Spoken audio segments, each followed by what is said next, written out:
गांव के बाहर जंगल की सीमा पर एक पुराना आश्रम था। वहाँ एक वृद्ध साधु रहते थे, शांत स्वभाव, संयमित जीवन और गहरी दृष्टि वाले। लोग उन्हें श्रद्धा से देखते थे।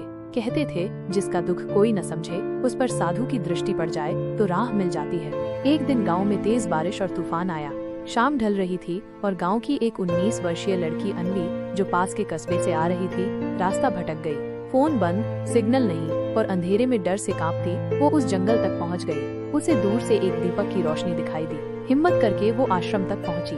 साधु दरवाजे पर खड़े थे, मानो पहले से उसका इंतजार कर रहे हों। बेटी, भय मत कर, भीतर आ जाओ, तूफान अब लंबा चलेगा, साधु बोले। अन्वी हिचकिचाई। एक अनजान साधु, और वो भी अकेले, पर कोई और चारा नहीं था। रात भर साधु ने एक शब्द नहीं कहा।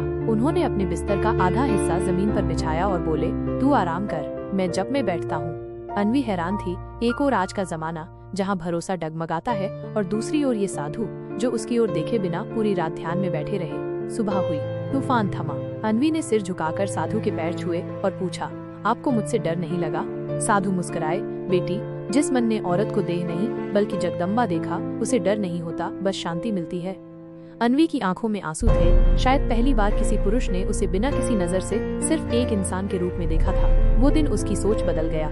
उसने उस रात को कभी भुलाया नहीं। एक रात जिसमें डर भी था, सवाल भी और उत्तर भी। सीख, मॉरल, हर कहानी में सनसनी नहीं, गहराई होती है। और हर नजर वासना की नहीं होती, कुछ नजरें संरक्षण के लिए भी होती हैं।